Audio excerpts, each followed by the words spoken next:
The stars looked different from the command deck of the Atlas, humanity's flagship vessel. Commander Jack Reed stood with his hands clasped behind his back, watching as thousands of warships moved into formation around his own. Their metal hulls gleamed under the light of Sol, Earth's sun growing smaller in the distance as the greatest armada in galactic history prepared to leave humanity's home system. "Status report," Jack said, his voice calm despite the weight of what they were about to do. Officer Dan Phillips looked up from his console. "All ships reporting ready, sir. Formation is at 98% completion. The last battle group will be in position within 10 minutes. Jack nodded. 900,000 warships. The number still seemed unreal, even to him. For 200 years, humanity had built this fleet in secret, hidden in the shadows of gas giants, concealed in asteroid belts, and constructed in underground facilities across a dozen worlds. While the rest of the galaxy thought humans were barely managing to survive after the scorching of Earth, they had instead been preparing. "Message from Central Command, sir," called out Communications Officer Beth Ward. "The final authorization codes have been transmitted. Operation Silent Shield is officially underway." Jack took a deep breath. "Acknowledge receipt and inform all captains. We launch in 30 minutes.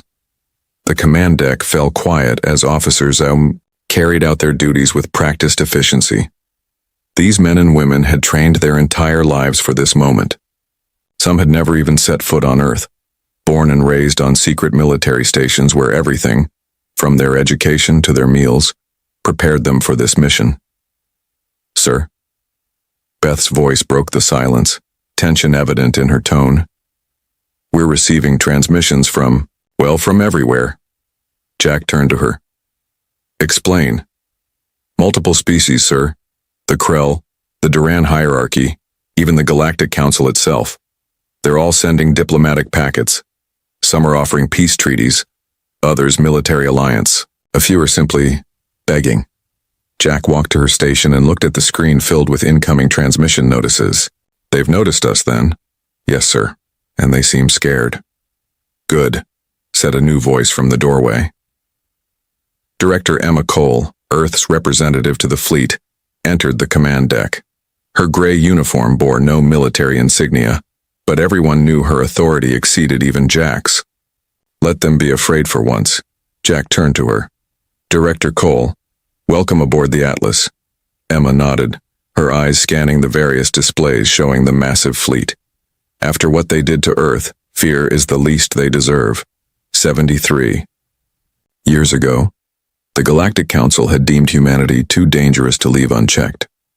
Without warning, alien warships had appeared in Earth's orbit, using devastating weapons to burn major cities, killing billions in what became known as the scorching. The surviving humans were expected to limp along as a broken species, perhaps surviving but never again threatening the established order of the galaxy. The aliens had made one critical mistake. They had left humans alive. "We're picking up scout vessels at the edge of the system," reported Sensor Officer Tom Blake. "At least 30 different species trying to observe us. They're keeping their distance." "Let them watch," Emma said. "Let them report back what they're seeing. Let their leaders know that humanity is not just surviving. We're coming." Jack returned to the main viewport, where the endless line of warships stretched out before him. From massive dreadnoughts to agile destroyers, the fleet represented the single largest military force ever assembled. Each ship carried weapons that could level cities, and together they could reduce entire planets to ash. But that wasn't the plan. Not yet, anyway. "Message from General West's battle group," Beth announced. "They're in position and awaiting final orders."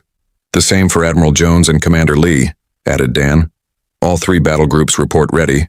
Jack nodded. "Director, would you like to address the fleet before we depart?" Emma stepped forward to the communication station. Beth quickly set up a channel that would broadcast to all 900,000 ships simultaneously. Emma took a moment to compose herself before beginning. "Men and women of Earth's fleet, this is Director Emma Cole. Today we emerge from the shadows. For too long we have hidden our strength, building in secret while the galaxy believed us broken. They burned our cities, They slaughtered our families. They expected us to cower, to fade away, to accept our place as a footnote in galactic history. She paused, her eyes hard as stone. Today, we show them how wrong they were. Today, 900,000 ships crewed by the children of Earth will launch into the stars. We do not seek to conquer. We do not seek to destroy. We seek only what was denied to us, our rightful place among the stars, our security against those who would harm us, and justice for those we lost. Throughout the fleet, in cramped crew quarters and spacious command decks alike, humans listened in solemn silence. Each of you carries the hopes of humanity with you. Each of you represents our refusal to be extinguished. Remember your training. Remember your duty. And most importantly, remember Earth. Emma nodded to Beth, who ended the transmission. Outside, the Atlas, engines across the vast fleet began to glow with blue light. The first ships, the vanguard of destroyers and scout vessels, began to move outward, their formations precise, and their movements coordinated with a level of military discipline that would send chills down the spines of those watching. All systems green, Dan reported. Fleet movement exactly on schedule. On a small moon orbiting Jupiter, a three-eyed alien observer watched through advanced optics as the human fleet began its departure. Its hands trembled as it sent an urgent message back to its homeworld. The rumors were true, it transmitted. Humans have built, I cannot even describe it, an armada unlike anything we have ever seen, and they're leaving their system. All vessels are advised to clear any potential path. Do not, I repeat, do not engage. Similar messages raced across the galaxy, from Scout to Homeworld, from Homeworld to Allies, from Allies to the Galactic Council itself. Species that had dismissed humans as primitive now scrambled their own fleets, not to fight, but to retreat. The once mighty Duran hierarchy, responsible for coordinating the attack on Earth, decades ago sent a simple message to all its worlds: evacuate border colonies immediately.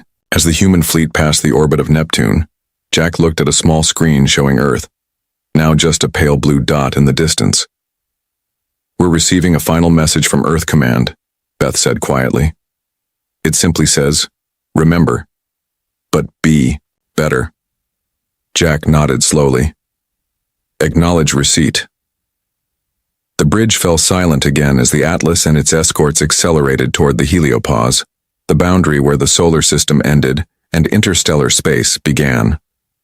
Behind them, the rest of the fleet followed in perfect formation, a display of power and precision that no species could ignore.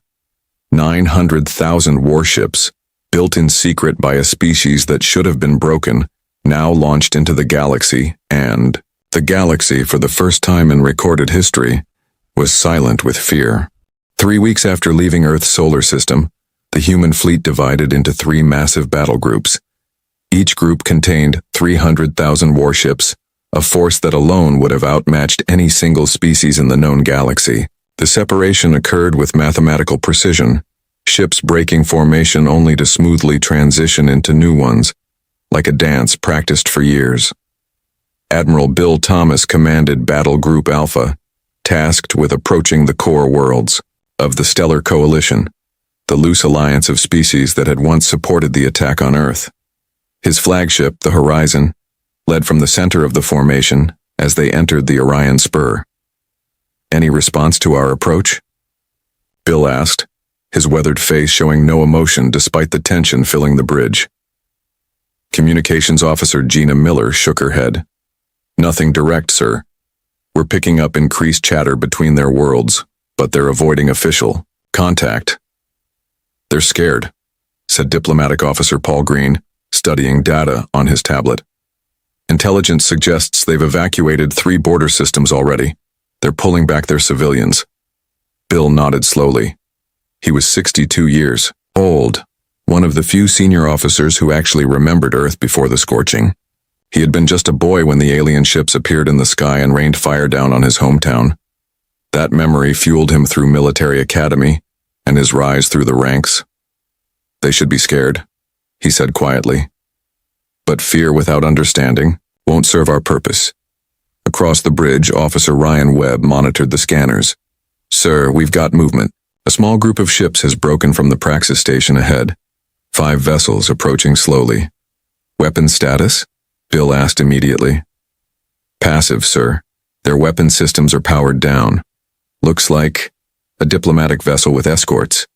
Bill exchanged glances with Paul. This was unexpected. The Stellar Coalition had been radio silent since the human fleet's departure from Sol. "They're hailing us, Admiral," Gina reported, surprise evident in her voice. "On screen," Bill ordered. The main display flickered to life, showing an alien, with pale blue skin and large expressive eyes. A Tellarian, one of the more moderate species in the Coalition. "This is Ambassador Lore of the Stellar Coalition," the alien said, its translator converting its musical language to English. "I request permission to come aboard your vessel for direct talks." Bill's expression didn't change.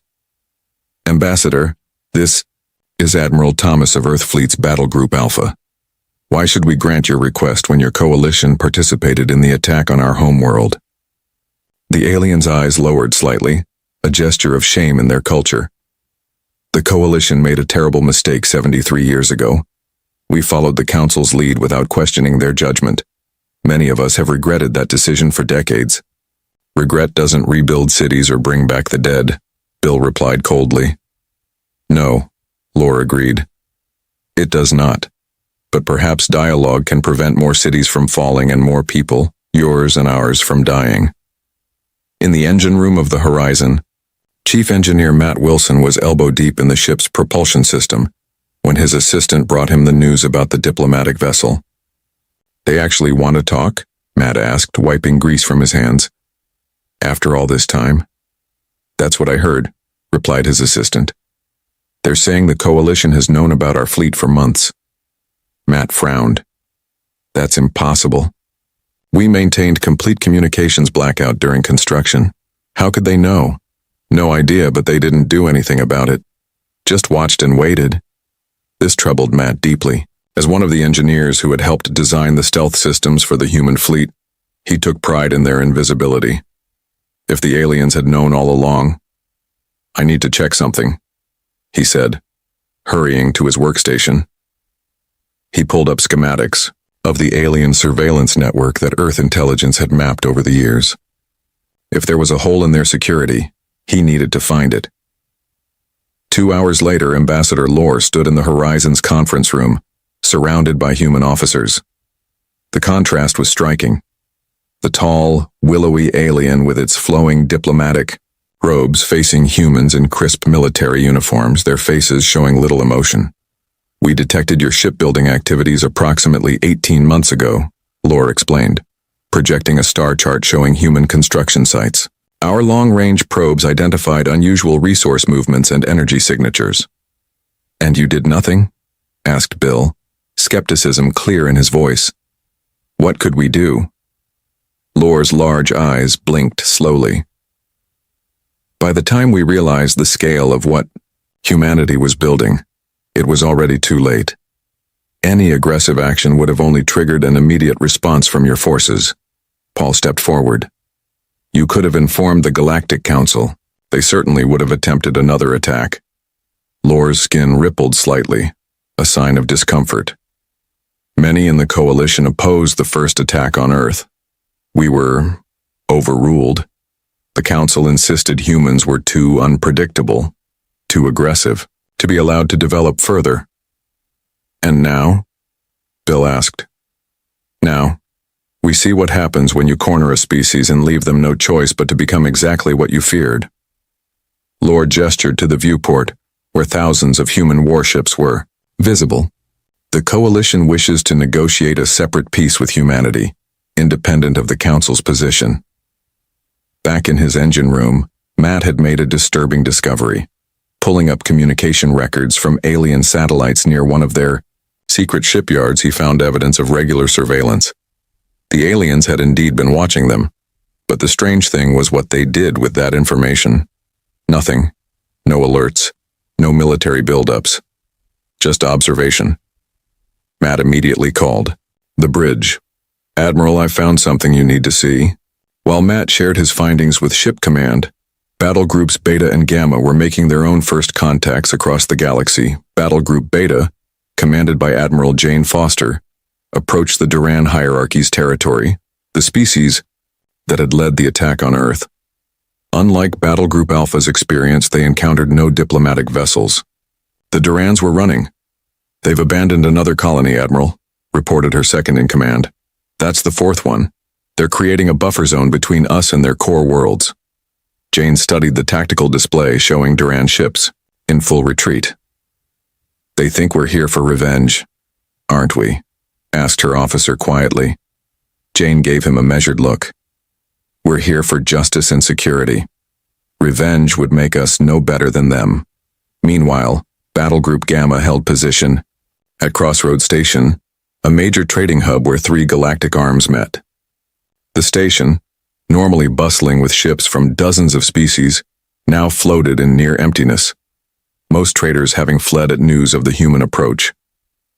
Commander Roy Clark watched from his flagship as a handful of brave or desperate merchants continued their business. "Sir," his communications officer called out, "we're receiving a transmission from the station itself." The message was simple. "The Galactic Council requests humanity's presence at an emergency session. For the first time in Council history, Earth is invited to send representatives." Back on the horizon, Ambassador Lore had finished presenting the Coalition's proposal for peace when Matt's findings were brought to Bill's attention. "Your people knew about our fleet, watched us build it, and chose not to act," Bill said, studying the evidence. "Why?" Lore's posture changed, showing what might have been resignation. "Because many of us believed we deserved whatever was coming. The attack on Earth was unconscionable. Some species in the Coalition viewed it as necessary, but others saw it as an atrocity. So you just waited for us to come for you?" "We waited to see what humans would do with such power," Lore replied. "The Council believed your kind would use it for destruction and conquest as they would have done. We hoped otherwise." Bill leaned forward. "And now that we're here, now that you see 900,000 warships at your doorstep, what do you believe now?" Lore's large eyes fixed on Bill's. "I believe that if destruction was your goal, we would already be dead. The fact that you're willing to talk gives many of us hope that perhaps the Council was wrong about humanity all along." As this conversation unfolded across all three battle groups, humans maintained their disciplined formations, their weapons ready but not active, their posture defensive rather than aggressive. The galaxy watched in tense silence, waiting to see what humanity would do with its overwhelming force. And in that silence was fear, but also for the first time, a glimmer of respect. The Galactic Council chamber had never seen a human before. Located on a massive space station at the center of the galaxy, the ancient hall had hosted representatives from thousands of species over its 10,000-year history. Today, for the first time, 3 humans stood before the curved table where the 7 elder species sat in judgment over galactic affairs. Director Emma Cole led the small human delegation, flanked by diplomatic advisor Sam Harris and military attaché Colonel Frank Moore. They stood tall, their simple gray uniforms a stark contrast to the elaborate robes and ornamental armor worn by the other species present. "The Council recognizes the representatives of Earth," announced the Council leader, a Varaxi with translucent skin that barely concealed the complex network of glowing veins beneath. The hesitation before saying Earth was slight but noticeable. Emma stepped forward. "The people of Earth acknowledge the Council's recognition," she replied, following the ancient protocol perfectly, much to the surprise of the assembled delegates. Humanity had been studying the Council for decades, learning everything they could about the body that had ordered their near extinction. "We are gathered to address the unprecedented military mobilization of the human species," the Varaxi continued. 900,000 warships now travel through Council space without authorization, causing widespread concern among peaceful civilizations. Emma's face remained impassive. "Interesting. When your ships entered Earth space 73 years ago to burn our cities, I don't recall you seeking authorization." A murmur rippled through the chamber. Such direct speech was rarely heard in council proceedings. That action was a defensive measure, stated a Krell representative, its metal exoskeleton clicking as it spoke. The council determined that human expansion posed an unacceptable risk to galactic stability. Based on what evidence? Emma demanded. Your history, the Krell replied. No other species has fought so many wars against itself. No other species advanced from primitive flight to space travel in less than a century. The trajectory was clear. Sam Harris stepped forward. So you punished us not for actions we had taken, but for actions you feared we might take. Meanwhile, several light years away, Lieutenant Lisa Chen moved silently through the maintenance corridors of Council Outpost Station 17. While the official human delegation attended the council meeting, Lisa had a different mission altogether. Dressed in the environmental suit of a station worker, she bypassed security systems with equipment specifically designed for this purpose. Earth intelligence had spent decades collecting data on council security protocols, and now that knowledge was being put to use. Lisa reached a data terminal and connected a small device to its access port. I'm in, she whispered into her communicator. Beginning download. Back at the council chamber, the debate continued with increasing tension.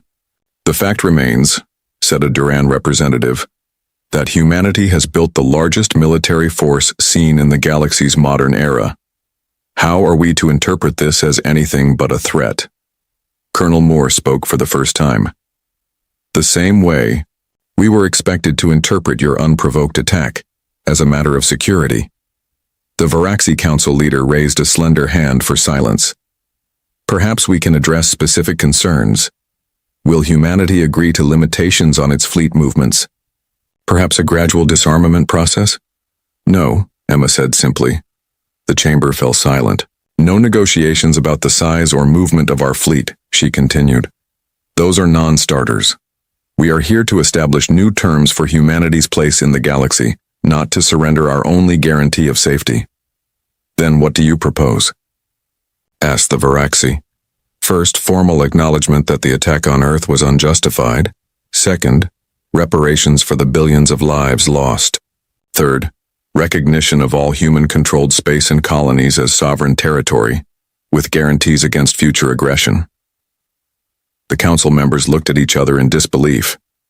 These were not the terms of a species seeking compromise. These were demands backed by overwhelming force.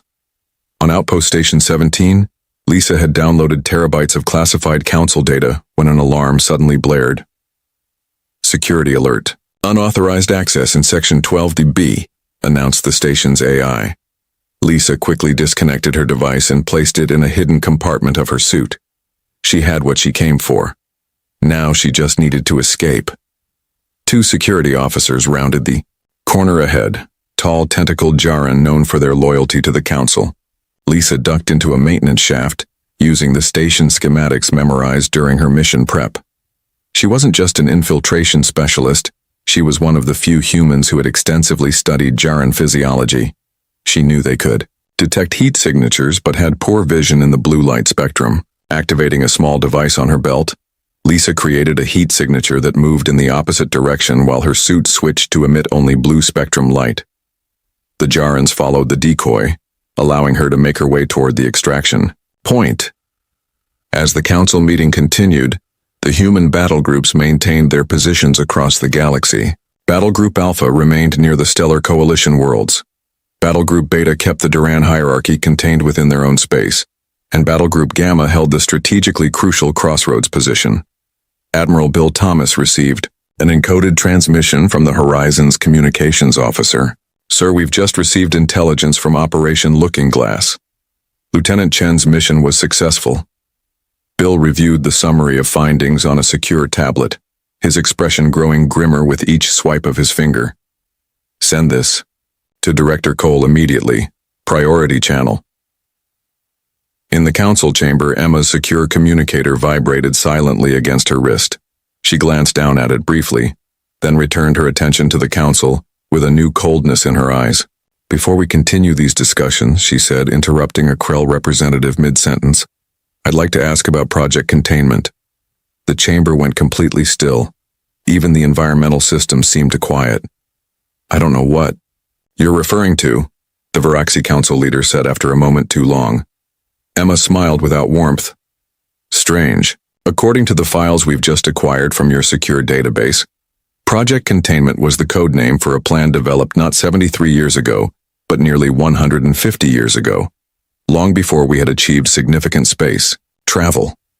She touched her tablet, and holographic images appeared above the center of the chamber. Council documents marked with the highest security classifications. These files show that the Council identified Earth as a potential disruption source during our early industrial age. You've been watching us for centuries, planning how to keep us contained. Sam stepped forward, continuing the presentation. The scorching wasn't a response to any immediate threat. It was simply the implementation of a long-standing plan to ensure that humans never joined the galactic community as equals. The council chamber erupted in shouted denials and demands to know how humans had accessed classified information. Several species representatives hurriedly left the chamber, presumably to check what other secrets might have been compromised. In the chaos, Frank leaned close to Emma. Chen's data also shows something else. Not all species supported Project E. Containment. There was significant opposition, especially from the older races. Emma nodded slightly. This aligned with what they had suspected. The council was not as unified as it appeared. When the Varaxi finally restored order, the council leaders' skin had darkened with what humans had learned was their version of anger or distress. These accusations are serious, the Varaxi said, and the manner in which you obtained this information is a clear violation of council security. Were we expected to ask politely why you tried to exterminate us? Colonel Moore asked, his military bearing never faltering. A new voice spoke up. One of the ancient Morrigan species rarely active in council politics anymore. Perhaps, the wizened creature said, it is time for truth. The young races feared what humans might become. Some of us older species remembered when we were feared for similar reasons. The chamber fell silent again as the ancient being continued. The council was wrong to attack Earth. I said so at the time, as did others, but we were overruled. Now we face the very outcome we sought to prevent, a militarized human species with both the power and the motivation to reshape the galaxy. Emma looked directly at the Morrigan representative. Yet here we stand, talking instead of firing weapons. Perhaps you misjudged not just our potential for violence but our capacity for peace as well. Around the galaxy, as news of the confrontation at the council spread, dozens of species that had remained neutral began reaching out to human commanders. Some offered support, others requested protection, and a few even suggested alliances. The galaxy was realigning itself around the new reality. Humanity was not just a survivor of attempted genocide. It was now a power that could no longer be ignored. And in the face of humanity's restraint, the galaxy's fear began, ever so slightly, to transform into something else, hope.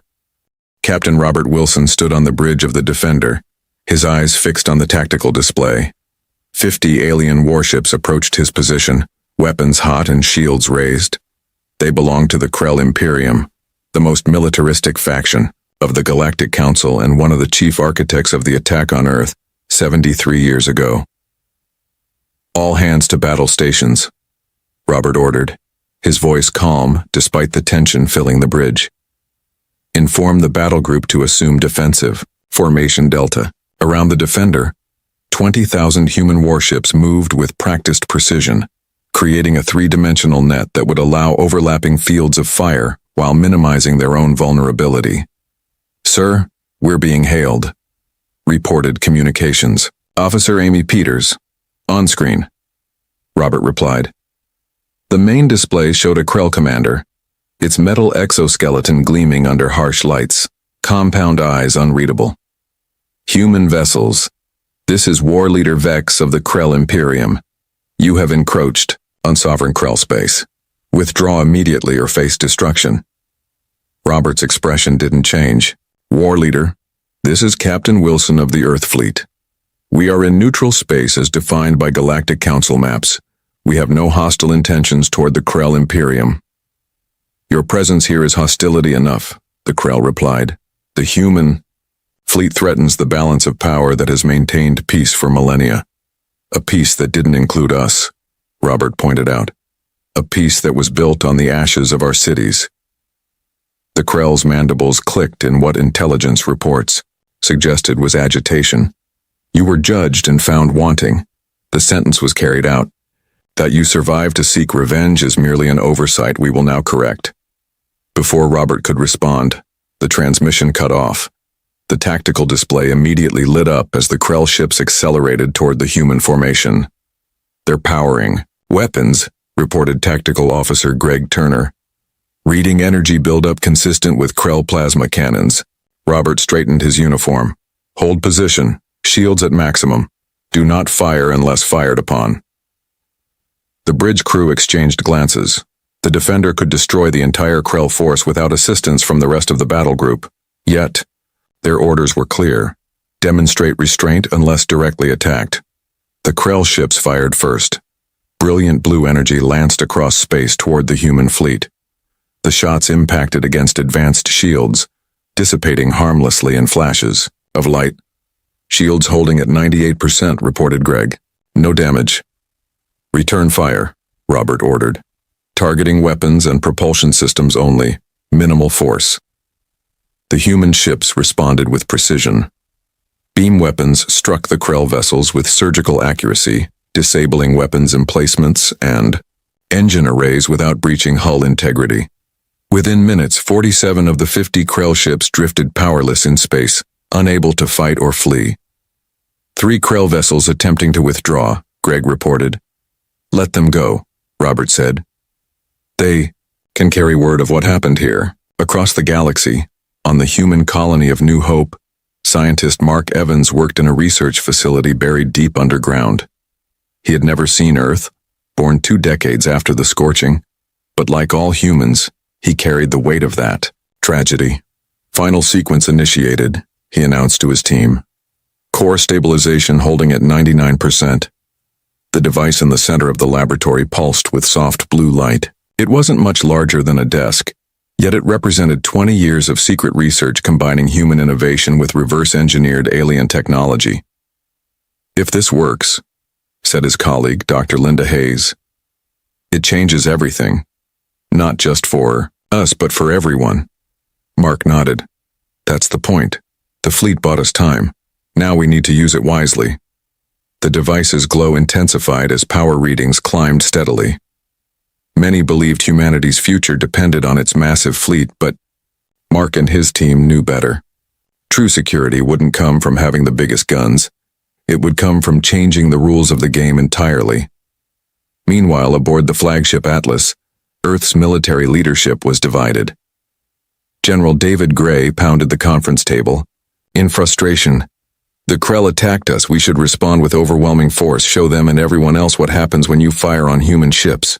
Admiral Helen Ross shook her head. And prove them right about us? They believe we're violent and dangerous. If we obliterate their worlds after disabling their attack force, we confirm those fears. General Gray scoffed. Their fears kept them from finishing the job 73 years ago. Their fears made them watch in silence as we built our fleet. Fear works. Until it doesn't, Helen replied calmly. Fear creates desperation. Desperate enemies are the most dangerous kind. Commander, Jack Reed, who had led the initial fleet deployment from Earth, entered the conference room. We've received a priority message from Captain Wilson. The Krell situation has been contained with minimal casualties on either side. Minimal casualties? General Gray repeated incredulously. They tried to destroy our ships, and we disabled their vessels without killing their crews, Jack pointed out.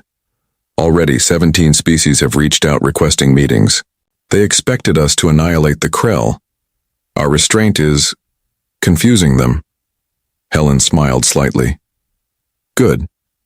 Confusion is better than fear. Confusion makes them think. Back at the site of the confrontation, Robert oversaw the recovery operation. Human shuttles delivered emergency supplies to the disabled Krell vessels. Oxygen, medical equipment and power cells to maintain basic life support systems. "Sir?" Amy called from communications. "I'm picking up transmissions from the disabled Krell ships. They're talking to each other, trying to make sense of our actions." "What are they saying?" Robert asked. "They don't understand why we're helping them. Their military doctrine states that enemies should be destroyed when vulnerable." She looked up. "They think it's a trick." Robert smiled grimly. "It's not a trick. It's just not their way." Halfway across the galaxy, 3 small diplomatic vessels approached Battle Group Beta. They carried representatives from species that had once been bitter enemies of each other, now united by a common concern. Admiral Jane Foster received the delegation in the Horizons conference room. "Welcome aboard. I admit I'm surprised to see the Navarre and the Trell in the same delegation. Your peoples have been at war for centuries." The Navarre representative, a tall being with iridescent scales, bowed slightly. "Circumstances change, Admiral. The Krell have long been our protectors against Trell aggression, but the Krell are now preoccupied with humanity. We face raiders along our trade routes," added the Trell diplomat, its feathered crest rising in agitation. "Pirates who know the Krell fleet has been diverted to confront humans." Jane studied them both. "And you're coming to us for what exactly?" The third representative, from a small species called the Mikar, stepped forward. "Protection, Admiral. We seek the protection of the human fleet against those who would exploit the current chaos." In the council chamber, debates raged about how to respond to both the human fleet and the growing defections from traditional alliances. The Varaxi council leaders struggled to maintain order as accusations flew between representatives. "The Stellar Coalition has betrayed us," shouted the Krell representative. "They negotiate with humans while our ships lie crippled." "Perhaps if you hadn't attacked them unprovoked," replied the Coalition ambassador, "you wouldn't need our help now." Director Emma Cole watched the proceedings with Sam Harris and Colonel Frank Moore, observing the fracturing of alliances that had stood for centuries. "It's happening faster than we anticipated," Sam whispered. "The power balance is shifting." Emma nodded. "Fear of what we might do is being replaced by calculation of what we might offer." Frank gestured subtly toward a group of representatives from smaller species huddled in discussion. "They're forming new blocks, trying to position themselves in the new order. An order we haven't even established yet," Emma noted. As the argument in the chamber intensified, a message arrived for Emma. She read it, then showed it to her colleagues. It contained just 3 words from Mark Evans on New Hope Colony. "It works. Confirmed." Emma's expression remained neutral, but her eyes betrayed a flash of hope. She stood, silencing the chamber with the simple act. "The people of Earth have observed these proceedings with interest," she announced. "We see old alliances breaking, and new ones forming. We see fear giving way to opportunity." She paused, letting her gaze sweep across the assembled representatives. "Humanity did not build its fleet for conquest or revenge, though many of you assumed we did. We built it so that we would never again be vulnerable, so that we could engage with the galaxy from a position of strength, not weakness." The Varaxi council leader tilted his head. "What are you proposing, Director Cole?" "A new foundation for galactic relations, one based not on fear or power, but on mutual security and respect." Emma's voice carried throughout the chamber. "Humanity extends an invitation to any species who wishes to discuss such arrangements." As her words echoed through the council chamber, across the galaxy, the human fleet maintained its defensive posture. 900,000 ships built for war but exercising peace, their very presence rewriting the rules of a game that had excluded humanity for too long. And in his laboratory on New Hope, Mark Evans watched his device continue to function perfectly, a technology that could render the weapons of war obsolete if the galaxy was ready for such a gift. The silence of fear was breaking, replaced by the first cautious words of something new. The massive human fleet moved into position around the Galactic Council headquarters, a breathtaking display of coordination that took 14 hours to complete. 900,000 warships arranged themselves in concentric spheres there, formation not threatening but protective, a living shield surrounding the ancient space station where the fate of countless civilizations would be decided. Admiral Helen Ross stood on the bridge of the Atlas, humanity's flagship, watching as the final vessel slid into place. Her gray uniform bore the simple insignia of Earth Fleet Command, nothing more elaborate than what any other officer wore. Humans had learned long ago that true power needed no ornamentation. "Formation complete, Admiral," reported her second-in-command. "All ships report ready." Helen nodded. "Begin the broadcast." Throughout the galaxy, on every inhabited world and space station, communication systems activated simultaneously. Earth Fleet had spent decades mapping the galaxy's information networks, and now they used that knowledge to ensure everyone, from the elder species to the smallest colony, would hear humanity's message. Director Emma Cole appeared on billions of screens, her expression calm and determined. Behind her stood representatives from Earth's government, military, and scientific communities.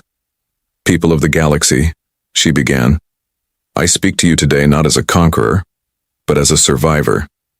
73 years ago, the Galactic Council determined that humanity was too dangerous to be allowed to develop naturally. Their response was to burn our cities and slaughter billions of our people." Images of the scorching appeared.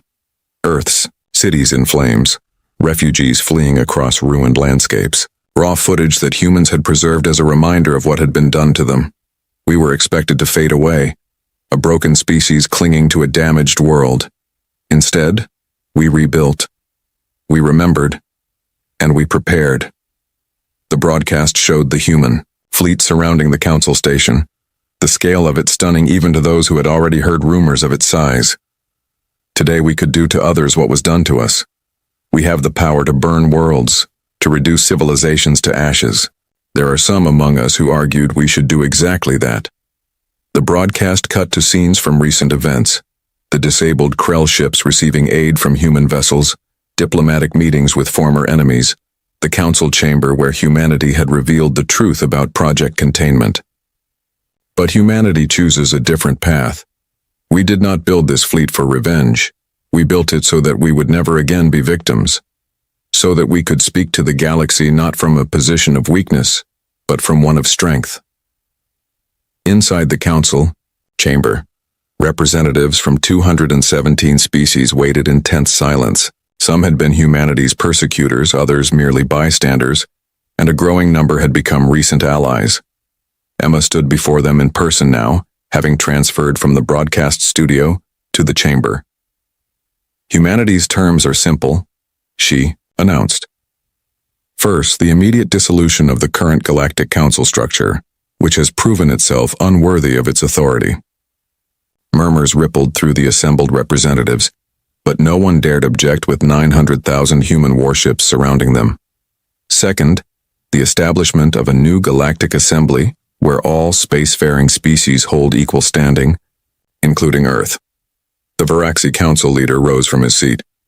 "And if we refuse? Then each species will need to negotiate separate terms with humanity," Emma replied calmly. "Many already have. The Stellar Coalition, the Navarre Conclave, the Trell Dominion, all have signed preliminary agreements with Earth. The old order is already crumbling. We're simply offering a framework for what comes next." On the colony world of New Hope, scientist Mark Evans prepared for his journey to the council station. The device his team had created, now confirmed functional and stable, was secured in a specially designed container. "Are you sure about this?" asked Linda Hayes, his colleague. "Giving them this technology now could be premature." Mark checked. The container's seals one final time. "Director Cole believes the timing is perfect. If we're asking the galaxy to trust us, we need to show trust in return." "But this technology, it changes everything." "That's the point," Mark said with a slight smile. "The fleet got their attention. This will keep it." Throughout the next week, representatives worked tirelessly to draft the founding documents of the new Galactic Assembly. Species that had been enemies for millennia found themselves working together, united by the reality that the human fleet had fundamentally altered the balance of power. Admiral Helen Ross supervised the deployment of human defense outposts at key points throughout the galaxy. These stations, each guarded by a contingent of warships, established safe zones where smaller, vulnerable species could conduct trade without fear of piracy or aggression from stronger neighbors. The Mikar trading fleet reports safe passage through the Antares sector, an officer reported. They send their thanks. Helen nodded. For centuries, the Mikar had paid crippling protection fees to the Krell. Now they traveled under human protection, not free of charge, but at a fraction of what the Krell had demanded. And the Duran shipyards? She asked. Converting to civilian production is agreed. Our inspectors confirm 20% of their military vessels have been decommissioned. Helen allowed herself a small smile. The Duran hierarchy, once among humanity's most vicious enemies, had been the first to recognize the new reality. Their military reduction was voluntary, technically. The alternative would have been facing the human fleet with their outdated ships. On the 8th day, Mark Evans arrived at the council station with his precious cargo. He was escorted directly to the main chamber, where the final provisions of the new assembly charter were being discussed. Emma Cole greeted him with a nod, then turned to address the gathered representatives. Before we conclude these historic proceedings, humanity wishes to offer a demonstration of our commitment to the new order we are establishing together. She gestured to Mark, who stepped forward with his container. This device represents 20 years of research by Earth's top scientists, Emma explained. It combines principles we developed independently with knowledge gained from studying technology from various species. Mark opened the container, revealing a device that pulsed with soft blue light. It was surprisingly small, no larger than a desk, for something that would change the course of galactic history. This is what we call a harmonic shield generator, Mark said, activating the device. A holographic display appeared above it showing the technical specifications. When deployed in a network, these generators create an energy field that neutralizes all weapons fire within its range. The representatives murmured in disbelief. We've tested it against every weapon system known to us, including our own, Mark continued. Energy weapons, projectiles, explosives, all rendered harmless. The shield doesn't stop ships or communication, only hostile actions. The Krell representative rose from his seat. Why would you share such technology? It negates the very military advantage you've built. Emma stepped forward again. Because true security doesn't come from having the biggest fleet or the most powerful weapons. It comes from creating a system where such things are no longer necessary. She addressed the entire chamber. Humanity will begin installing these generators around Earth and our colonies. But we also offer this technology to the Galactic Assembly, to be deployed for the protection of all worlds that join our new compact. The implications were enormous. Species that had invested countless resources in military technology suddenly faced a future where those investments might be rendered obsolete. Yet at the same time, smaller civilizations that had lived in constant fear of their more powerful neighbors saw a path to true security. Over the following months, the human fleet began a gradual transformation.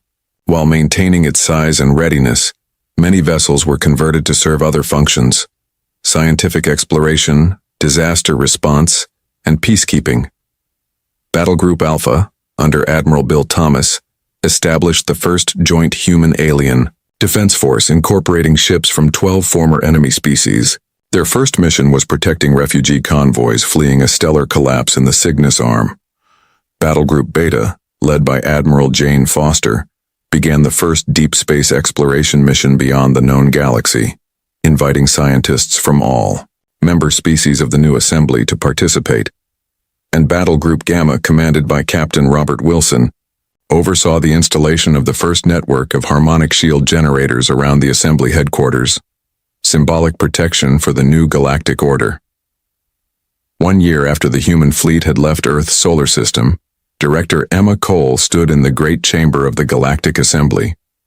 The hall, once the exclusive domain of the elder species, now hosted representatives from all spacefaring civilizations, including dozens that had never been permitted to join the old council. We began this journey seeking justice and security, she told the assembled delegates. We found that true security comes not from inspiring fear, but from building trust. Throughout the galaxy, the human fleet remained, still the largest military force ever assembled, still ready to defend Earth against any threat. But its purpose had evolved. What had been built as an instrument of potential vengeance had become a foundation for peace. The galaxy was no longer silent with fear. Instead, it spoke with many voices in the assembly hall, debating, disagreeing, but no longer dominated by the powerful few. And humanity, once nearly extinguished, had found its place among the stars, not as conquerors or victims, but as architects of a new order where strength protected the weak and ancient enemies learned to become reluctant allies. 900,000 ships had launched from Earth. They had achieved their purpose without firing a shot in anger. The greatest victory humanity had discovered was not defeating an enemy, but transforming one into a friend. Admiral Saracen stood in the observation deck of Luna Station and watched the greatest military machine in known space come to life. Through the reinforced windows, she could see dozens of orbital shipyards stretching across Earth's orbit. Each one contained vessels that had been silent for 200 years. Now they hummed with power. Lights flickered on across hulls the size of cities. Engines that had been cold for generations began their warm-up sequences. Crews shuttled between stations, loading supplies, running diagnostics, preparing for war. The First Fleet was awakening. Chen was 52 years old, and she had spent her entire adult life preparing for a day that might never come. She had trained in simulations of battles that happened before she was born. She had studied tactics and strategies that no living human had used in actual combat. She had commanded vessels in exercises that pushed her crews to their breaking point, all for a war that existed only in theory. Now that war was real, now she would discover if 2 centuries of preparation had been worth it. Behind her, the ready room doors opened.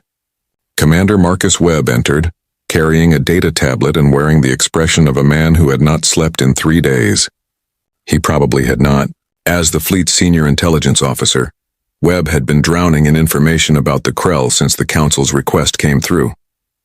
Admiral, the final ship status reports are in.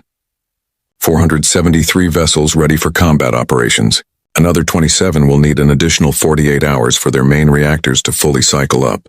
Chen nodded. 500 ships total, the number they had maintained in cold storage since the isolation began. It seemed like such a small number compared to the thousands of Krell bioships the Council reported. But Chen knew better. Numbers meant nothing without context. What about crew readiness? Better than expected. Every simulation score improved once the crews learned this was real. Seems people fight better when actual lives are on the line. Webb brought up a holographic display showing the fleet composition. We have the full standard deployment. 50 dreadnoughts, 100 cruisers, 150 destroyers, 100 frigates, 70 support vessels, and 30 carrier ships with full drone complements. Chen studied the display. Each ship represented decades of human engineering, design philosophy that had evolved through thousands of years of conflict on Earth, and 2 centuries of preparation afterward. Unlike the elegant curves of Valorum vessels or the crystalline beauty of Gentari ships, human warships were blunt instruments. They were armored fortresses bristling with weapons, designed on a simple principle: hit first, hit hard, and make sure the enemy never hits back. The flagship, Indomitable Will, floated at the center of the formation. Chen had toured her 3 days ago, walking corridors that had been empty since before she was born. The ship was a monster, 3 kilometers long, with armor plating that could withstand nuclear detonations and enough firepower to sterilize a planet. Standing on that empty bridge, Chen had felt the weight of history. This ship had fought in the Corvin War. It had been there when humanity proved they belonged among the stars. Now it would prove it again. Tell me about the Krell, Chen said, gesturing to the intelligence reports. Webb pulled up another display, this one showing the biological nightmares they would face. The Krell bioships looked like something from a horror story. All organic curves and pulsing membranes, more like sea creatures than spacecraft. They are hive-minded completely. No individual thought, no creativity, just collective instinct. Their ships are grown, not built. They use some kind of organic reactor that we do not fully understand, probably biological fusion. They heal damage by consuming raw materials, which means every asteroid, every destroyed ship, everything becomes food for them. Weaknesses? They are predictable. Every engagement the Council fought followed the same pattern. The Krell swarm in overwhelming numbers trying to envelop enemy vessels. They sacrifice thousands to destroy dozens. They do not retreat, they do not negotiate, and they do not adapt their overall strategy. They are like locusts. Individual locusts are not intelligent, but the swarm seems intelligent because of its scale. Chen smiled. It was not a pleasant smile. So they are optimized for fighting enemies who use similar tactics. Energy shields, plasma weapons, ships designed for one-on-one combat or small fleet engagements. Exactly. The Council species fight wars like duels, honor-bound engagements, measured force. They meet the enemy in open battle and fight until one side retreats or surrenders. The Krell exploit that. They do not care about losses. They just keep coming until the enemy breaks. But we do not fight like that. No, Admiral, we do not. Chen pulled up the tactical files from the Corvan War. She had studied these battles since her academy days, but now she examined them with fresh eyes. The Battle of Corvan Prime, the Siege of Thalos Station, the destruction of the Golden Fleet. In every engagement, humanity had refused to meet the enemy on equal terms. They had used overwhelming firepower, perfect coordination, and ruthless efficiency. They had not sought glorious victories. They had sought the complete destruction of enemy capability. The Council expects us to meet the Krell in battle and slowly push them back, Chen said. They think this will be a campaign lasting months, maybe years. They are wrong, Webb understood immediately. You are planning to end it in one engagement, one battle, one system. We are going to hit them so hard and so fast that their hive mind breaks. We are going to show them that they are not the apex predators they think they are. Over the next 7 days, the First Fleet completed its preparations. Crews that had trained together in simulations now worked together on actual vessels. The synergy was remarkable. Weapons officers coordinated firing solutions across entire squadrons. Navigation teams plotted jump coordinates that would bring 500 ships into the same system simultaneously. Supply officers ensured every vessel carried enough ammunition, fuel, and supplies for extended operations, even though Chen did not intend to need them. Chen moved through the fleet, visiting ships, talking to crews, making sure everyone understood the mission. She found morale surprisingly high. These men and women had spent years training for a war they thought would never come. Now they had purpose. Now their skills mattered.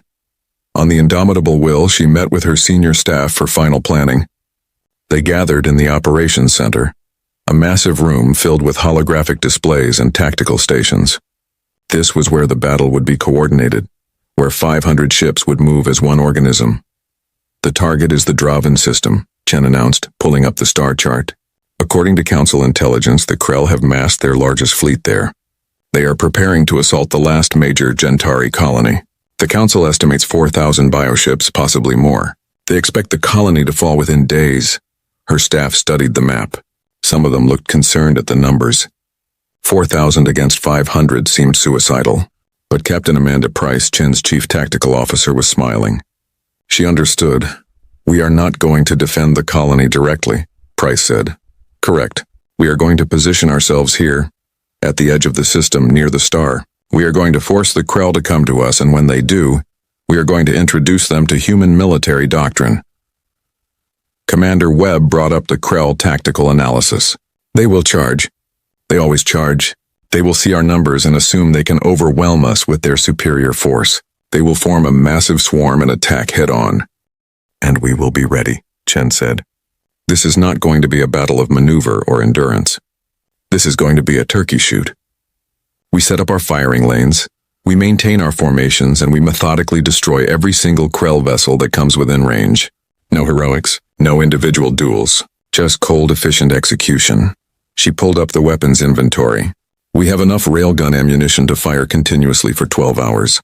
We have nuclear missiles with yields up to 50 megatons. We have laser point defense systems that can track and eliminate thousands of targets simultaneously. We have autonomous drone swarms that can operate independently for days. And we have the Stellar Lances. That last weapon made everyone pause. The Stellar Lances were humanity's most devastating innovation. Weapons that could harness the power of a star itself. They had been used only once during the final battle of the Corvan War. The results had been so horrifying that humanity had nearly banned them entirely. But they remained in the arsenal, kept for situations that required absolute, overwhelming force. We are going to use all of it, Chen continued. When we engage the Krell, We are going to hit them with everything we have. We are going to show them that human warfare is not about courage or honor. It is about math, physics, engineering. We are going to demonstrate that we have calculated every possible variable and optimized for maximum enemy casualties, with minimum risk to ourselves. Her executive officer, Commander James Sullivan, raised a hand. Admiral, the council observers will be watching. They are going to see everything we do. Every weapon. Every tactic. This will change how they view us. I know. They invited us to their war. They get to see who we really are. Chen looked around the room at her officers. 200 years ago, humanity scared the galaxy so badly that we chose isolation over expansion. We could have conquered. We could have built an empire. But we decided peace was better. We proved we could fight, then we proved we could choose not to. Now circumstances force us to fight again. So let us make sure this lesson lasts another 200 years. Let us make sure that after this battle, no one ever wants to wake the human war machine again. The fleet departed 3 days later, 500 vessels moving in perfect synchronization, their jump coordinates calculated to bring them into the Draven system simultaneously. Chen stood on the bridge of the Indomitable Will and watched Earth recede behind them. She thought about the billions of humans living on that planet, most of whom had no idea what was about to happen. They lived peaceful lives, built families, pursued dreams, all protected by a military force they never saw. That was how it should be. Warriors existed so others did not have to. All ships report ready for jump, Sullivan announced. Chen took her seat in the command chair.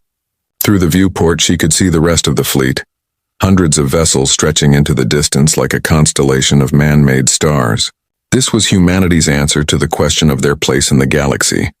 Not conquest, not domination, but the absolute certainty that if war came, they would end it on their terms. Execute jump, she ordered. Space twisted, reality bent. The stars streaked and blurred. The first fleet vanished from Earth's orbit and hurtled toward a distant war zone. Inside the ships, crews checked their weapons one last time. Pilots climbed into their fighters and drone operators linked with their autonomous swarms. Medical teams prepared for casualties that Chen did not intend to take. Engineers stood ready to handle damage that should never come. Everyone knew their role. Everyone had trained for this. The simulations were over. The real test had arrived. In 10 hours, they would reach the Draven system. In 10 hours, the Krell swarm would learn what it meant to face humanity in total war. In 10 hours, the galaxy would remember why they had been relieved when humans chose isolation. Admiral Sarah Chen closed her eyes for a moment, centering herself for what was coming. When she opened them again, she was ready. The fleet was ready. Humanity was ready. The Krell would not be. Commander Zethal of the Jantari Defense Fleet had accepted his death 3 days ago. Now he simply waited for it to arrive. His flagship, the Luminous Guardian, hung in high orbit above Jantara Prime, the last major colony of his people in this sector. Below, 2 billion crystalline Jantari went about their lives, some evacuating to transport ships, most staying to defend their home. They would all die. Zethal knew this with absolute certainty. Through the panoramic viewport of his command chamber, he could see the rest of his fleet. 200 ships, the largest force the Jantari had managed to assemble in their entire history. Beautiful vessels, their crystalline hulls refracting starlight into rainbows. They looked like works of art floating in space. Against the Krell, they might as well be made of glass. Commander, our sensors detect movement at the system's edge. His sensor operator, a young officer named Prelix, tried to keep his voice steady and failed. The Krell fleet is advancing. Their numbers are increasing as more bioships arrive. Zethal pulled up the tactical display. The numbers made his light organs dim with despair. 4,300 Krell bioships and more arriving every hour. They gathered at the outer system like a swarm of insects, their organic forms pulsing with hostile intent. In 12 hours, maybe less, they would attack. His 200 ships would last minutes.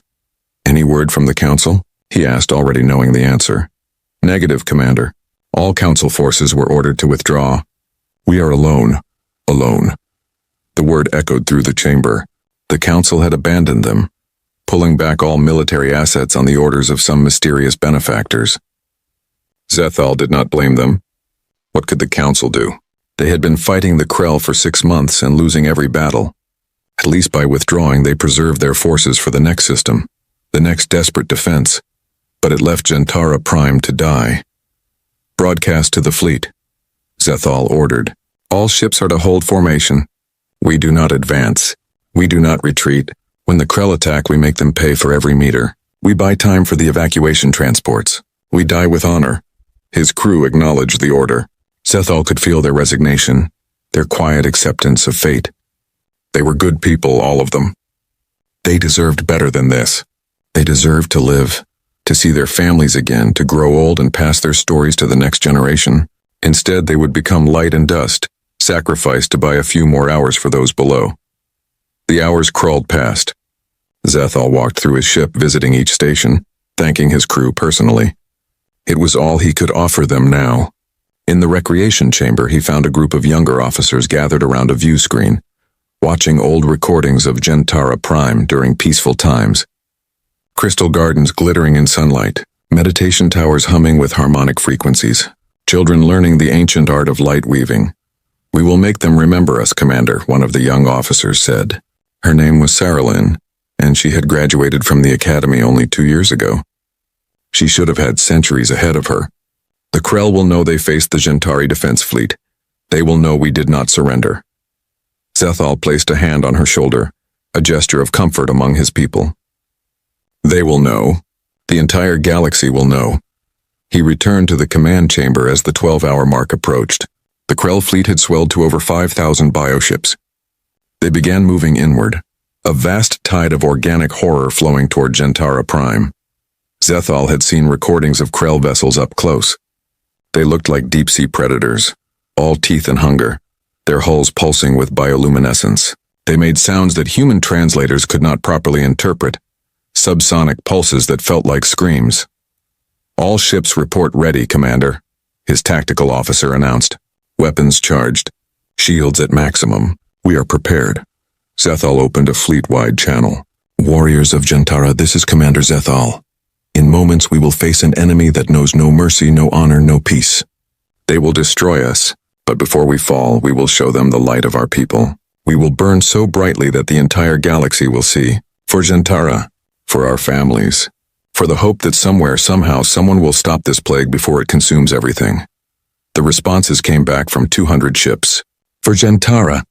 The Krell fleet was 3 hours out when reality suddenly twisted at the edge of the system.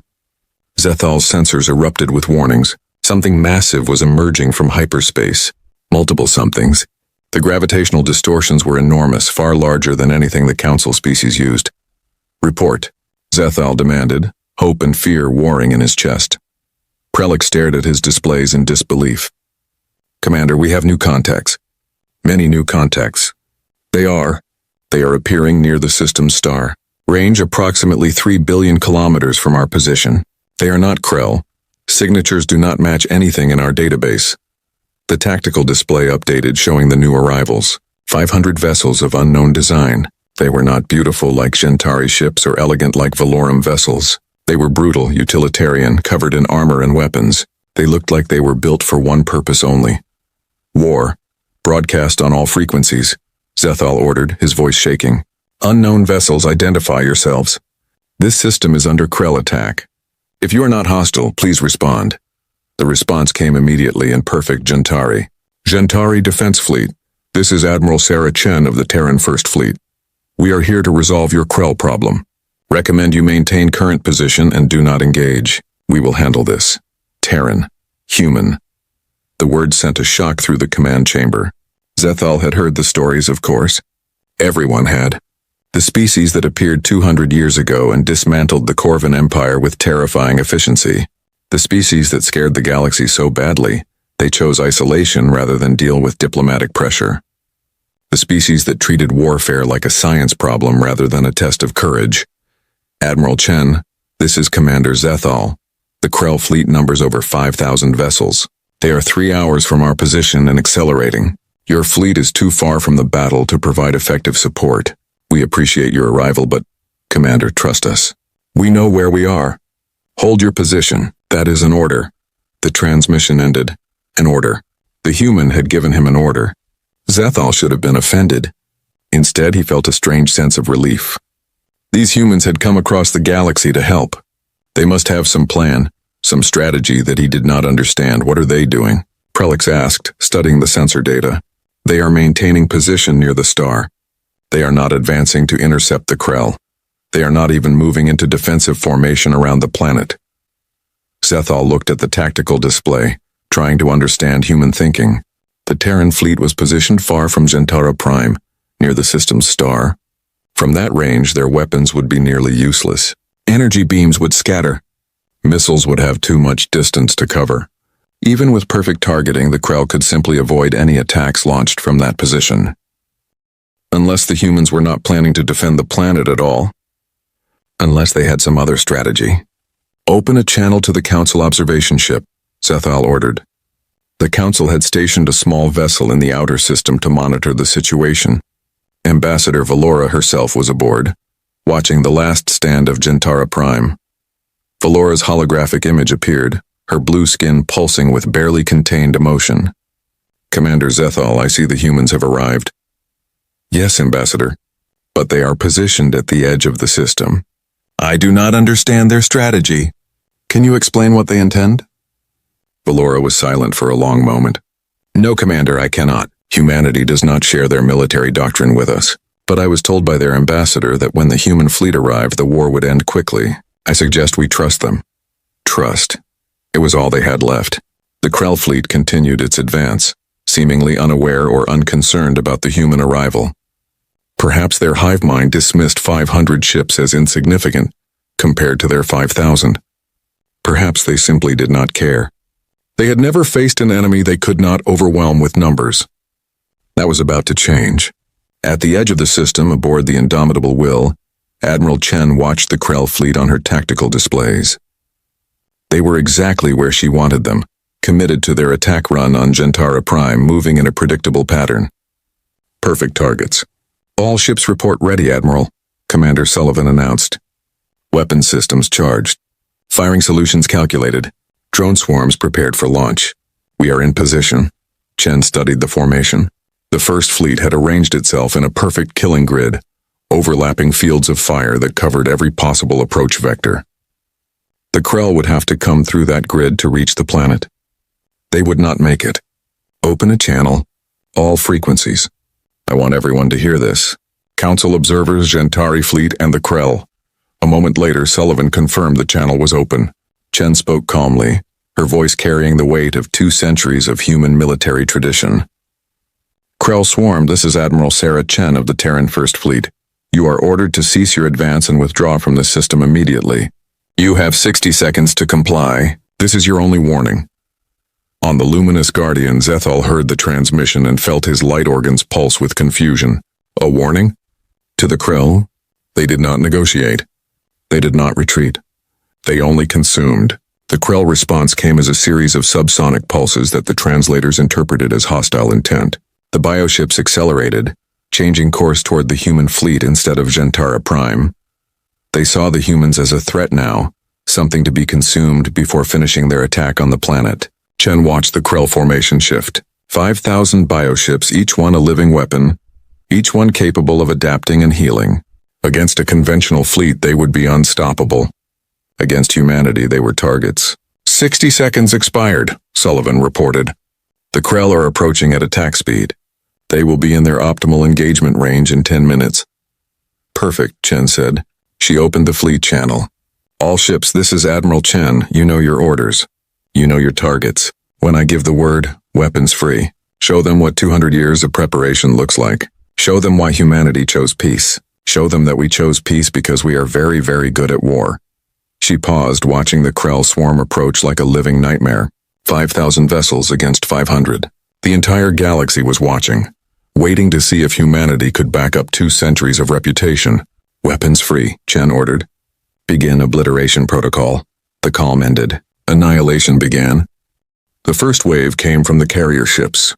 Bay doors opened along 30 vessels and suddenly space was filled with 10,000 autonomous hunter-killer drones. They were small, barely larger than a human, but each one carried enough explosive power to cripple a Krell bioship.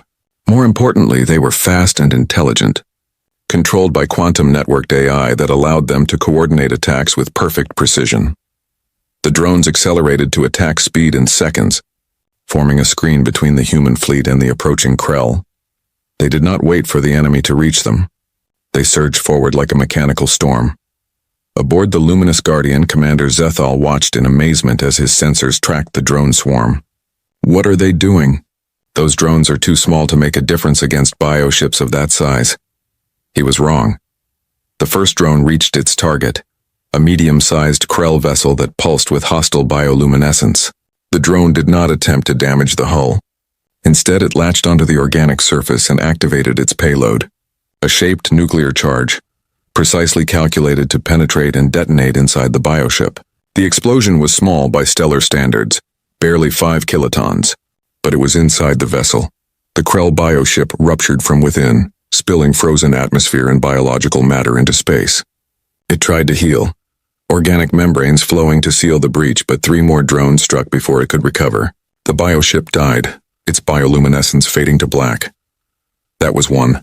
The Krell had 5,000, but the drones were not finished.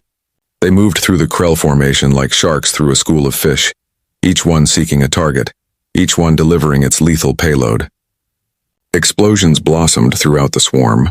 The Krell tried to adapt, growing thicker armor, developing point defense spines that lashed out at the approaching drones.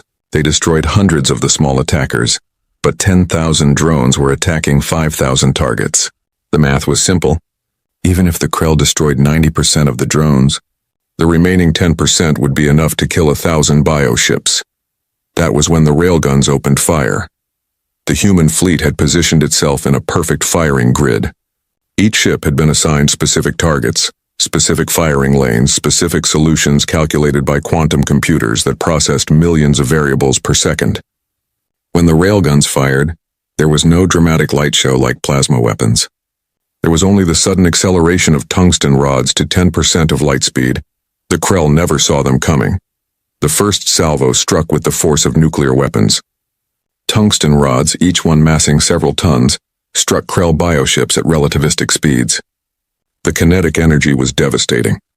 Organic hulls that had evolved to withstand plasma and energy weapons simply vaporized on impact. The Krell had no shields against pure kinetic force. They could not adapt fast enough. They could not heal fast enough. They simply died. Zethal watched his tactical display with growing disbelief. In the first 30 seconds of the engagement, the Krell lost over 800 vessels. The human fleet had not even moved. They maintained their positions, their firing grid perfect, each ship delivering calculated destruction with mechanical efficiency. "This is not a battle," Prelix whispered. "This is an execution." The Krell swarm, true to its nature, did not retreat. It could not conceive of retreat. The hive mind knew only consumption, only the swarm, only the overwhelming of prey through sheer numbers. It pushed forward, losing hundreds of vessels per minute, trying desperately to close the distance to the human fleet. They never would. Admiral Chen watched the tactical display with cold satisfaction. The Krell were performing exactly as predicted. They charged straight into the kill zone, taking devastating casualties, unable to adapt their strategy because they had no strategy. They only had instinct. Instinct was worthless against calculated firepower. "Status report," she ordered. Captain Price read from her console. "Enemy losses at 1,900 vessels and climbing. Our losses 0. Ammunition expenditure at 15%. All systems nominal. Drone swarm continuing autonomous operations. No enemy vessels have breached our defensive perimeter. What about their reinforcements? Additional Krell bioships are still arriving at the system edge, but they are not joining the attack." Analysis suggests the hive mind is confused. It has never encountered this level of resistance. It does not know how to respond, Chen nodded. Confusion was good. Confusion meant the Krell were breaking, but she needed to push harder, to deliver such overwhelming destruction that the hive mind fractured completely. She opened the fleet channel. "All ships prepare missile batteries. Full spread nuclear warheads. Proximity detonation, maximize kill radius. I want a wall of fire between us and them." Acknowledgements came back from 500 ships. Missile tubes opened along countless hulls. Thousands of nuclear-tipped missiles launched simultaneously, their engines blazing as they accelerated toward the Krell swarm. Each missile was guided by an AI that could track and adjust for enemy movement in real time. Each one carried a warhead with a yield of up to 50 megatons. The missiles did not target individual ships. They targeted locations in space where Krell ships would be in 10 seconds, 20 seconds, 30 seconds. The quantum computers calculated trajectories, predicted Krell movement patterns, and placed the missiles exactly where they needed to be. When the warheads detonated, they created a wall of nuclear fire that stretched across thousands of kilometers. The Krell swarm flew directly into it. The bioships that survived the railgun barrage now burned in atomic fury. Organic hulls that had evolved in the cold of space could not withstand temperatures measured in millions of degrees. They flash-boiled, their biological components breaking down into superheated plasma.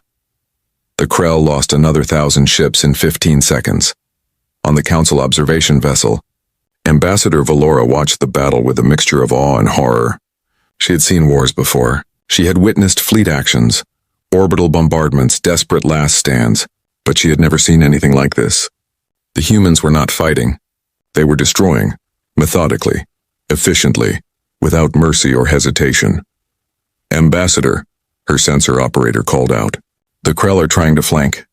Groups of bioships are breaking off from the main swarm, trying to circle around the human formation. Valora felt a moment of hope. Perhaps the hive mind was adapting after all. Perhaps it had realized that a frontal assault was suicide. Perhaps the human point defense systems activated. Each human warship carried dozens of automated laser turrets, rapid-fire railguns, and missile interceptors. These systems were designed to track and destroy incoming threats with perfect accuracy, but they could do more than defend. They could attack. The laser turrets swiveled toward the flanking Krell vessels. Beams of coherent light lanced out, invisible in the vacuum of space but deadly to anything they touched. The lasers were not powerful enough to destroy bioships instantly, but they did not need to be. They targeted specific weak points, sensors, engines, control nodes. They blinded the Krell vessels, crippled their ability to maneuver, turned them into drifting targets. Then the railguns finished them off. The flanking maneuver failed completely. Not a single Krell vessel made it through the point defense grid. The human formation remained intact, a perfect killing machine that adapted to every Krell tactic in real time. Chen checked the casualty count. 3,000 Krell vessels destroyed. 2,000 remaining. They were still coming, driven by a hive mind that could not comprehend defeat. Time to end this. Commander Webb, Chen said, activate psychological warfare protocols. I want to hit their hive mind with everything we have. Webb smiled. This was his specialty. Yes, Admiral. Initiating data burst. The human fleet began broadcasting on every frequency the Krell used to coordinate their swarm. But instead of communication, the humans transmitted chaos. Mathematical algorithms designed to overwhelm biological neural networks. Visual patterns that triggered confusion responses. Audio frequencies that disrupted hive mind cohesion. It was psychological warfare adapted for a species that was all psychology, all collective consciousness. The Krell formation began to waver. Individual bioships started moving erratically, no longer perfectly coordinated. The hive mind was experiencing something it had never felt before. Fear, doubt, the understanding that it could lose. On the Luminous Guardian, Zethal watched the Krell formation begin to collapse. They are breaking. The hive mind is fracturing. I can see it in their movement patterns. They are losing cohesion. How? Prelix asked. How are the humans doing this? Zethal had no answer. He simply watched as humanity demonstrated something the Council had never understood. War was not about honor or courage. It was about breaking the enemy's will to fight. It was about overwhelming them so completely that they could not imagine victory. The humans did not just fight battles. They destroyed the enemy's ability to believe they could win. Admiral Chen saw the Krell formation collapsing and knew the moment had come. Time to deliver the final blow. Time to show the galaxy what humanity had been building for 200 years. All Stellar Lance batteries, she announced. Lock firing solutions. Target the Krell command clusters. Prepare to fire on my mark. The Stellar Lances were humanity's most devastating weapon. Technology that had taken 50 years to develop and another 50 to perfect. They were massive directed energy weapons that drew power directly from a star. Each human dreadnought carried one. 50 lances total. Each one capable of delivering destructive force measured in teratons. The lances began their charging sequence. Aboard the Indomitable Will, Chen watched the power readings climb. Energy flowed from the system's star, channeled through quantum collectors, focused through crystalline matrices, building to levels that would make the weapon ports glow white-hot. Stellar lances charged and ready, Price reported. All dreadnoughts report lock confirmed. Targets acquired. Chen took a breath. This was the moment. This was the weapon that had ended the Corvan War. This was the reason the galaxy had been relieved when humanity chose isolation, because when humanity went to war they brought the power of stars themselves. Fire, she ordered. 50 beams of concentrated stellar plasma lanced across space at light speed. They were silent, invisible until they struck their targets. But when they hit, they brought annihilation. The remaining Krell bioships simply ceased to exist. They did not explode. They did not burn. They vaporized instantly, their organic components breaking down into constituent atoms scattered by the fury of stellar fire. The stellar lances fired for 30 seconds. When they stopped, there was nothing left. No Krell vessels, no debris field, nothing but superheated plasma cooling in the vacuum of space. The Battle of Draven was over. Aboard the Luminous Guardian, Zethal stared at his sensors in absolute silence. The Krell fleet that had numbered 5,000 vessels 12 minutes ago no longer existed. The human fleet had destroyed them utterly, and humanity had not lost a single ship, not one. The casualty count was 5,000 to 0. Commander, Prelix said quietly. What are they? Zethal thought about the question. What were the humans? Warriors, protectors, monsters, perhaps all three. Perhaps something the galaxy had never encountered before. A species that understood war so completely that they had transcended it. A species that could choose peace because they knew with absolute certainty that if peace failed, they would win any war that followed. Admiral Chen stood on the bridge of the Indomitable Will and looked at the tactical display showing an empty battlefield. Her fleet had performed perfectly. 200 years of preparation, 200 years of waiting, all for 12 minutes of combat. It had been worth it. Signal the fleet, she ordered. Begin post-battle protocols. Recovery drones to sweep for survivors. Medical teams on standby. But I do not think we will find any. Orders regarding the Gentari fleet, Admiral? Sullivan asked. Open a channel to Commander Zethal. When the connection was established, Chen spoke simply. Commander, the Krell threat to your world has been eliminated. You may stand down. Gentara Prime is safe. Through the viewport she could see the planet below, blue and beautiful, home to 2 billion lives that had just been saved. They would never know how close they had come to extinction. That was fine. People did not need to know about the darkness. They just needed to be protected from it, and humanity would always protect them, from enemies without, and from the nightmares that humanity could unleash if ever forced to fight again. 2 weeks after the Battle of Draven, the Grand Council chambers on Nexus Prime were silent in a way they had never been before. It was not the silence of grief or shock. It was the silence of species confronting something they did not fully understand, something that both saved them and terrified them. The holographic display at the center of the chamber showed the battle footage for the third time. Council members from across the galaxy watched as humanity's first fleet destroyed 5,000 Krell bioships in 12 minutes. They watched the perfect coordination, the overwhelming firepower, the cold calculated efficiency. They watched the stellar lances fire, and they watched an entire enemy fleet simply cease to exist. The kill ratio was displayed in stark numbers at the bottom of the screen, 5,000 to 0. Ambassador Valora stood at her station, her blue skin pale from stress. She had been there. She had watched it happen in real time from the Council observation vessel. She had seen what humanity was capable of, and it had changed her, changed how she understood the galaxy, changed what she thought was possible. The Krell swarm is broken, she announced to the assembled council. After the destruction of their primary fleet at Draven, the remaining Krell vessels scattered across 3 sectors. Without their hive mind cohesion, they are no longer a coordinated threat.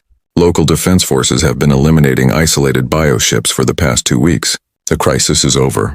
Grand Counselor Atheris spoke, his ancient voice carrying the weight of 2 centuries of experience. And the human fleet? They departed the system 6 hours after the battle. They provided complete tactical data on Krell weaknesses to help us clean up the stragglers. Then they returned to their space without claiming territory, demanding tribute or requesting anything beyond what was agreed. They kept their word completely. Crystalline Counselor Gentar, who had lost 7 colonies to the Krell before humanity intervened, spoke next. His voice carried a mixture of gratitude and unease. We asked them to save us, they did. We should be celebrating. Why do I feel such dread? Valora understood the feeling. She felt it too, because we just witnessed something that changes everything. For 200 years we told ourselves that humanity's victory over the Corvin was luck, or Corvin incompetence, or some fluke of circumstance. We wanted to believe that humanity was not truly that far beyond us militarily. The Battle of Draven proved we were lying to ourselves. She pulled up the tactical analysis that her team had compiled. The humans did not just defeat the Krell, they obliterated them. With no casualties, no damage to their fleet, they positioned themselves perfectly, executed a flawless battle plan, and demonstrated technology and tactics that are centuries beyond anything we possess. The stellar lances alone represent an understanding of stellar mechanics that our best scientists cannot replicate. How? Representative Coast demanded. How did they advance so far while isolated? What have they been doing for 200 years? Preparing, Valora said simply. While we focused on diplomacy, trade, cultural exchange, and maintaining the peace we had, humanity focused on one question. What if war comes again? They built a military force designed for one purpose: total victory. They did not build a fleet to defend territory or project power. They built a fleet to end wars so decisively that no one would start another one. High Speaker Murith of the Selkathi spoke, his voice bubbling through his translator. They saved my people. The Krell consumed 4 billion Selkathi before humanity intervened. Because of the humans, no more will die. I am grateful. But I am also afraid, if they can destroy the Krell so easily, what could they do to us? The question hung in the air. Everyone was thinking it. No one wanted to say it out loud, but Murith had given voice to the fear that permeated the chamber. Nothing. Valora said firmly. They could do nothing to us because they do not want to. That is what we must understand. Humanity has the capability to conquer the entire galaxy. They proved that 200 years ago when they dismantled the Corvin Empire. They proved it again at Draven. But they do not want empire. They do not want conquest. They want peace. They want to be left alone. Then why help us? Gentar asked. Why emerge from isolation to fight our war? Valora thought about her meeting with Ambassador Moore on Luna Station. About the humans' cold assessment of the situation. About their willingness to help despite 2 centuries of isolation. Because billions were dying. Because the Krell threatened to consume everything. Because humanity may be the deadliest species in the galaxy. But they are not cruel. They have morals, ethics. They believe in protecting the weak even when it costs them nothing to stand aside. She paused, gathering her thoughts. I think that is what truly frightens us. Not their weapons or their tactics, but the fact that they have all that power and choose not to use it. That kind of restraint, that kind of discipline, it is beyond our understanding. We fight wars for resources, for territory, for honor. Humanity fights wars to end them. And when there is no war, they simply wait. That patience, that certainty, that absolute confidence that if war comes, they will win it. That is terrifying. The council chamber remained silent as members absorbed her words. Finally, Athera spoke. What are their demands? Surely they want something for saving us. They want what they have always wanted, isolation. They have submitted formal terms to the council. In exchange for eliminating the Krell threat, humanity requires complete independence for another 200 years. No diplomatic pressure. No requests for military aid. No attempts to study their technology or tactics. They return to their space and we leave them alone. Those terms are acceptable, Athera said immediately. Several other counselors voiced quick agreement. The vote was called. It was unanimous. Everyone wanted to accept humanity's terms. Everyone wanted the humans to go back to their isolated corner of space where they could be safely ignored. But Valora knew they would never be truly ignored again. The Battle of Draven had revealed the truth. Humanity was not just another spacefaring species. They were apex predators who had chosen to leave the hunting grounds. As long as no one threatened them or committed atrocities they could not ignore, humanity would remain peaceful. But that peace came with an unspoken promise. Leave us alone, or discover why we chose peace in the first place.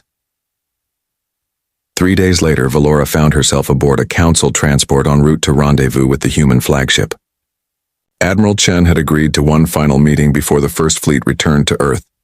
Valora had questions that needed answers. Questions that went beyond tactics and technology. Questions about what humanity truly was. The indomitable will hung in space like a monument to human military philosophy.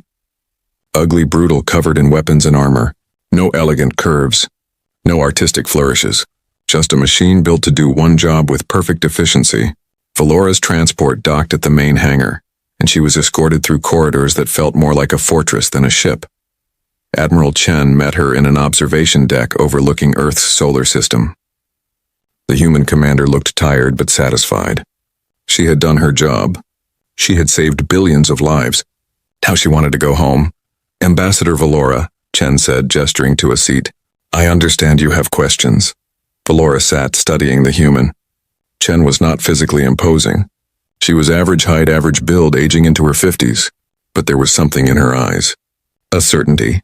A confidence born from knowing exactly what she was capable of. "I need to understand something, Admiral." "How did you do it?" "Not the tactics or the technology. I mean, how did humanity become this? How did you develop such devastating military capability and then choose not to use it?" Chen looked out at the stars. "That is the right question, Ambassador.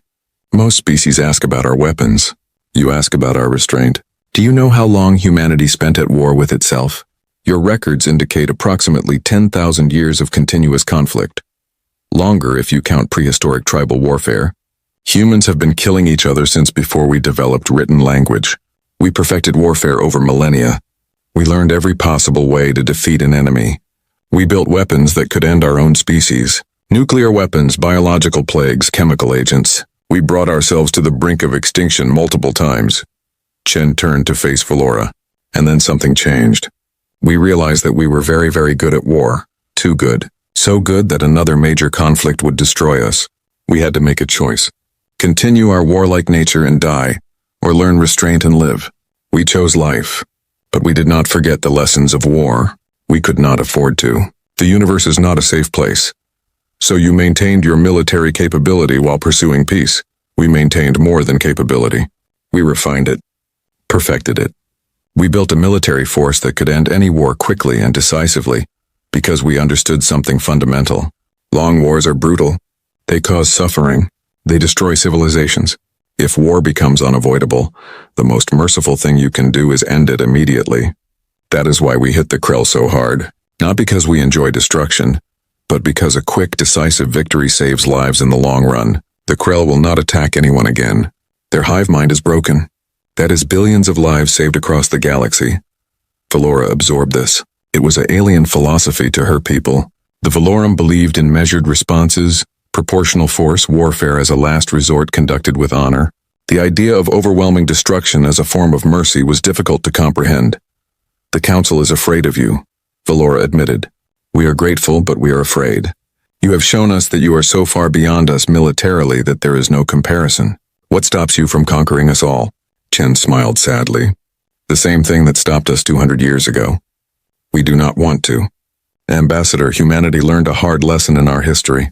Empire is slavery. Conquest is murder with fancy justification. We looked at our own past, at the empires we built and the suffering they caused, and we decided never again. When we reached the stars, we could have conquered. We had the capability, but we chose different. We chose to prove that a species can be strong without being cruel. That power does not require domination." She walked to the viewport, looking out at the distant stars. "Do you know what the hardest part of command is, Ambassador? It is not making the decision to fight. It is making the decision not to fight. Every day I have access to weapons that could destroy planets.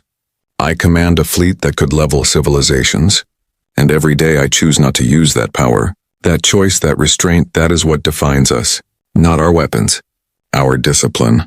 And if someone threatens you, if another species attacks Earth, then we will do what we did at Draven. We will end the threat quickly, decisively, and completely, but only the threat. We do not believe in revenge or punishment beyond what is necessary. We fight to stop aggression, not to satisfy anger." Valora stood and walked to join Chen at the viewport. Together they looked out at the galaxy. "The Council has accepted your terms. 200 years of isolation. We will not contact you unless invited. We will not request military aid. We will leave you in peace and good, that is all we want.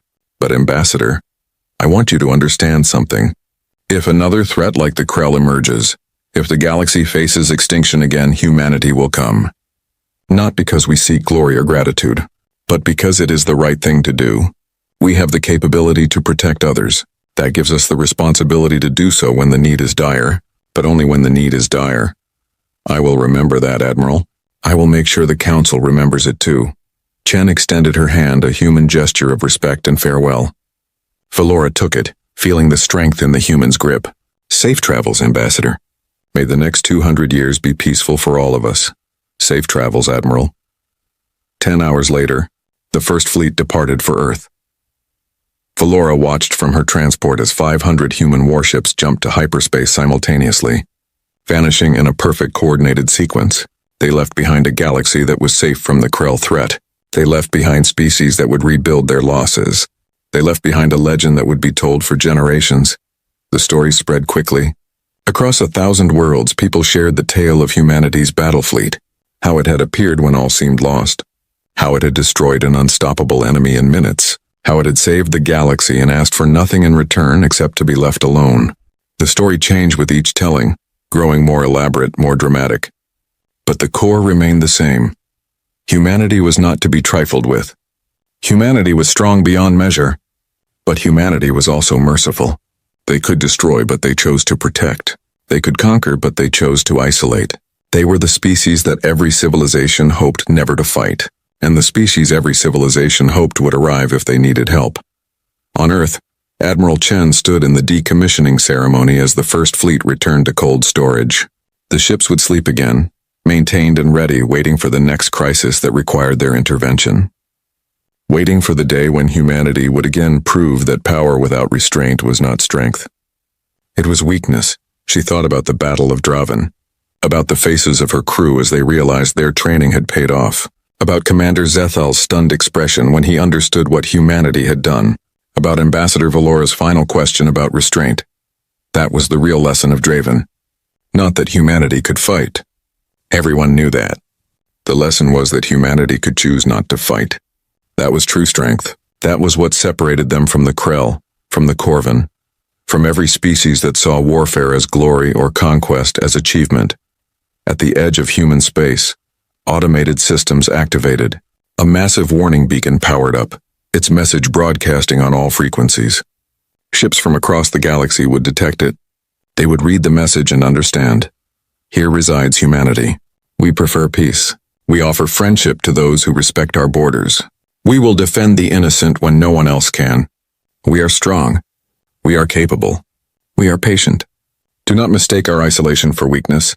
Do not mistake our mercy for helplessness. We have seen war. We have mastered it. We have transcended it. Leave us in peace, and peace you shall have. Force us to war, and war we shall bring. This is our promise. This is our warning. Choose wisely. The beacon transmitted continuously, a reminder to the galaxy. Humanity had saved them all. Humanity had proven their capability. Now humanity returned to their vigil, watching the stars, hoping never to be needed again, but always ready if they were. 200 years of peace stretched ahead. 200 years where the galaxy could rebuild, could thrive, could advance without the shadow of extinction looming over them. And if another threat emerged, if another swarm or empire or plague tried to consume the innocent, there would be a fleet waiting in the darkness. A fleet that understood war too well to wage it lightly. A fleet that had calculated the price of peace and paid it willingly. A fleet that represented humanity's greatest achievement, not the ability to destroy, the wisdom to refrain from destruction, and the courage to unleash destruction when all other options had failed, and innocent lives hung in the balance. That was humanity's legacy. That was their gift to the galaxy.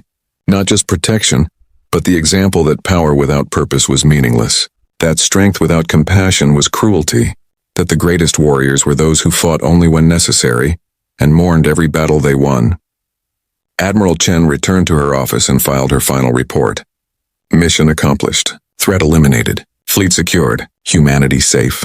Galaxy protected. She closed the file and looked out at Earth spinning below, at the billions of humans living their lives in peace, never knowing how close they had come to being called to war again. That was how it should be. The warriors stood watch so others could sleep peacefully. The strong protected the weak. The capable serve the vulnerable. That was humanity's purpose. That was their choice. And as long as they maintained both the capability to fight and the wisdom not to, they would remain the species that the galaxy feared and respected in equal measure, the species that fought wars to end them, the species that chose peace because they understood war too well, the species that saved the galaxy and asked only to be left alone. Humanity.